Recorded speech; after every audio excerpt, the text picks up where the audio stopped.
Isa ka ba sa katulad kong tatay na nahihirapan, kulang ang budget, ngayon magpapasukan kasi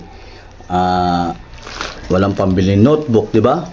Mga notebook na, ha? Hindi yan notebook. Ano ba to? Plastic cover yan na bago ngayon. Kaysa bumili kayo ng plastic cover. Notebook. Tanga mo naman. Ganito ba kalaki ang notebook? Ang laki. Ano yung sketchbook? Ano ba kasi ito? Magla-live ka, hindi mo pala alam yung kung ano yung laman yan Ano eh. naman ito? Hindi ko nga alam eh. Yung itong isa, lagayan nila ng mga lapis. Pencil case. Oo. Pencil case to. Oo. Ito. Ito, parang plastic cover na bago ngayon.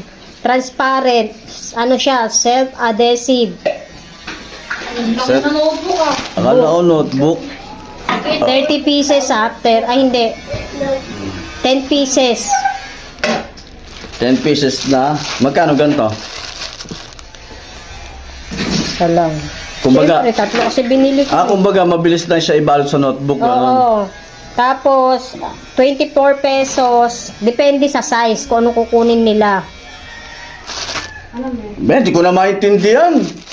Ayoko na nga. Ba yan? Tanga ka kasi.